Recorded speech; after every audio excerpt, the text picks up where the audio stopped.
നമസ്കാരം. ഇരിക്കുന്ന കൊമ്പ് മുറിച്ച ഒരു വിദ്വാനെ പറ്റി കേട്ടിട്ടില്ലേ? അതിന്റെ ന്യൂജൻ വേർഷൻ കാണണമെങ്കിൽ അങ്ങ് അമേരിക്കയിൽ ട്രംപിനെ നോക്കണം. മുന്നും പിന്നും നോക്കാതെ ട്രംപ് എറിഞ്ഞുടച്ചത് അമേരിക്കയുടെ അടിത്തറയുടെ കല്ലുകളാണ്. അത് ബാധിച്ചത് ട്രംപിനെ മാത്രമല്ല, മുഴുവൻ അമേരിക്കൻ ജനതയെയും കൂടിയാണ്. ഇത്രയും ബോധമില്ലാത്ത ഒരു നേതാവിന് ചുമക്കേണ്ടി വന്ന ഗതികേട് ലോകത്ത് മറ്റൊരു രാജ്യത്തിനും വന്നിട്ടുണ്ടായില്ല. അധികാരത്തിൽ വന്നിട്ട് സ്വന്തം താല്പര്യങ്ങളും ഇഷ്ടങ്ങളും വളർച്ചയും നൊബേലും ഒക്കെ തന്നെയാണ് ട്രംപിന്റെ ലക്ഷ്യം. അമേരിക്കയ്ക്ക് വേണ്ടി, അവിടുത്തെ സാധാരണക്കാർക്ക് വേണ്ടി എന്ത് ചെയ്തു എന്ന് ചോദിച്ചാൽ ട്രംപ് ഇരു കൈയും മലർത്തി ആകാശത്തോട്ട് നോക്കും. ഒരു കാലത്ത് ലോകത്തിന്റെ സ്പന്ദനമായിരുന്ന, ലോകത്തിന്റെ സ്വപ്ന ഭൂമിയായിരുന്ന അമേരിക്കയെ ലോകം ഉപേക്ഷിക്കുകയാണ്. കേവലം ശ്മശാനമായി മാറാനുള്ള തയ്യാറെടുപ്പിലാണ് അമേരിക്ക എന്ന് വേണം പറയാൻ. ലോകത്തിലെ ഏറ്റവും സ്വാധീനമുള്ള പാസ്പോർട്ടുകളുടെ പട്ടികയിലെ ആദ്യ 10 നിന്ന് പോലും US പുറത്തായി കഴിഞ്ഞു. കഴിഞ്ഞ 20 വർഷത്തിനിടെ ആദ്യമായാണ് ഇങ്ങനെ സംഭവിക്കുന്നത്. ഹെൻലി പാസ്പോർട്ട് സൂചിക പ്രകാരം 2014 പട്ടികയിൽ 1-ാം സ്ഥാനത്തുണ്ടായിരുന്ന US ഇപ്പോൾ മലേഷ്യക്കൊപ്പം 12-ാം സ്ഥാനത്താണ്.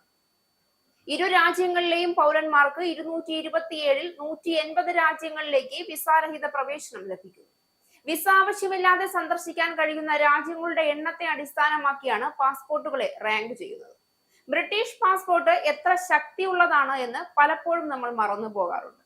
ആ ചെറിയ പുസ്തകത്തിന്റെ സഹായത്തോടെ ബ്രിട്ടീഷുകാർ വിസയില്ലാതെ ലോകത്തിലെ ഏകദേശം 200 രാജ്യങ്ങളിലേക്ക് പ്രവേശിക്കുന്നുണ്ട്.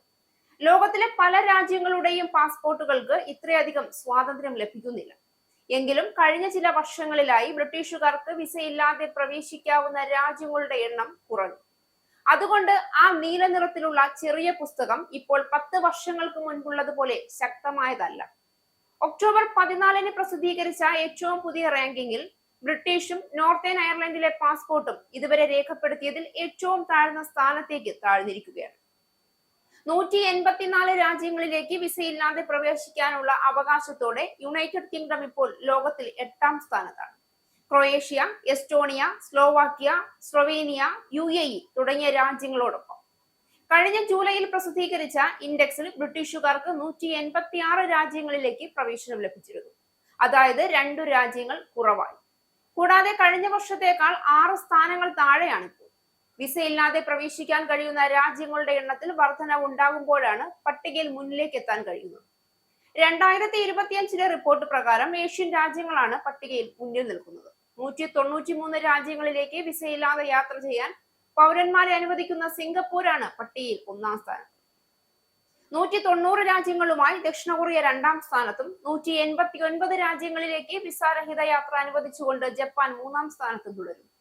അതേസമയം US, UK തുടങ്ങിയ പരമ്പരാഗത ശക്തികൾക്ക് പട്ടികയിൽ ആധിപത്യം നഷ്ടമായി.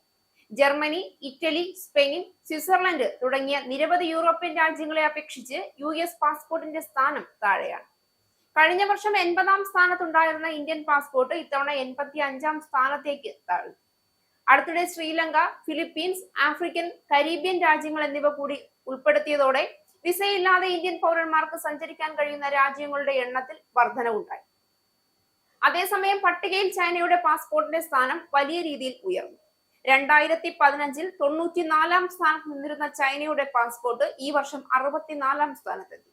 തെക്കേ അമേരിക്ക, ഗൾഫ് മേഖല, റഷ്യ, യൂറോപ്പ് എന്നിവിടങ്ങളിലെ നിരവധി രാജ്യങ്ങളുമായുള്ള പുതിയ വിസാരഹിത കരാറുകളാണ് ഈ വർധനവിന് കാരണമായത്. 2025 ഏപ്രിലിൽ അമേരിക്കൻ പൗരന്മാർക്ക് വിസാരഹിത പ്രവേശനം അവസാനിപ്പിക്കാനുള്ള ബ്രസീൽ തീരുമാനവും വിയറ്റ്നാം, ചൈന തുടങ്ങിയ രാജ്യങ്ങൾ അവരുടെ വിസകളിൽ നിന്ന് US-നെ ഒഴിവാക്കിയതും പട്ടികയിൽ താഴേക്ക് പോകുന്നതിന് കാരണമായി. എന്നാൽ ജർമ്മനി, ഫ്രാൻസ് തുടങ്ങിയ രാജ്യങ്ങൾക്ക് ഇപ്പോൾ ചൈനയിലേക്ക് വിസാരഹിത പ്രവേശനം സാധ്യമാണ്. ട്രംപിന്റെ കിറുക്കൻ നയങ്ങൾ കാരണം ഒരു രാജ്യം തന്നെ അതിന്റെ തിക്താനുഭവങ്ങൾ അനുഭവിക്കേണ്ടി വരിക. വികസനത്തിന്റെ എവറസ്റ്റിൽ നിന്ന് സാമ്പത്തിക മാന്ദ്യത്തിന്റെ തമോഗർത്തത്തിലേക്ക് വീണു പോവുക. ഇതൊക്കെ ഒന്ന് തിരിഞ്ഞു നോക്കിയാൽ മാത്രം മതി 8 ലോകയുദ്ധങ്ങൾ അവസാനിപ്പിച്ചെന്ന ഹുങ്കിന്റെ കൊമ്പ് ഒരു ഭരണാധികാരി എന്ന നിലയിൽ താൻ വട്ടപൂജ്യമാണെന്ന തിരിച്ചറിവിൽ തട്ടി ഒടിഞ്ഞ് തുളഞ്ഞു കയറാൻ. ഇസ്രായേലിന്റെ 5 സൈനിക താവളങ്ങളിൽ കനത്ത നാശനഷ്ടം. മോദി വെളിപ്പെടുത്തുന്ന ഇന്ത്യയുടെ വികസനത്തിന്റെ മയക്കുമരുന്ന് വിൽപ്പനയ്ക്കെതിരെ ശക്തമായ നടപടിയെടുത്ത് ഷാർജ പോലീസ്. അമേരിക്കയിലെ സാധാരണ മനുഷ്യരോട് കൂടിയാണ് കോൺഗ്രസിനുള്ളിൽ പങ്കുവയ്ക്കാൻ ഓപ്പറേഷൻ സിന്ദൂറിൽ ഉപയോഗിച്ച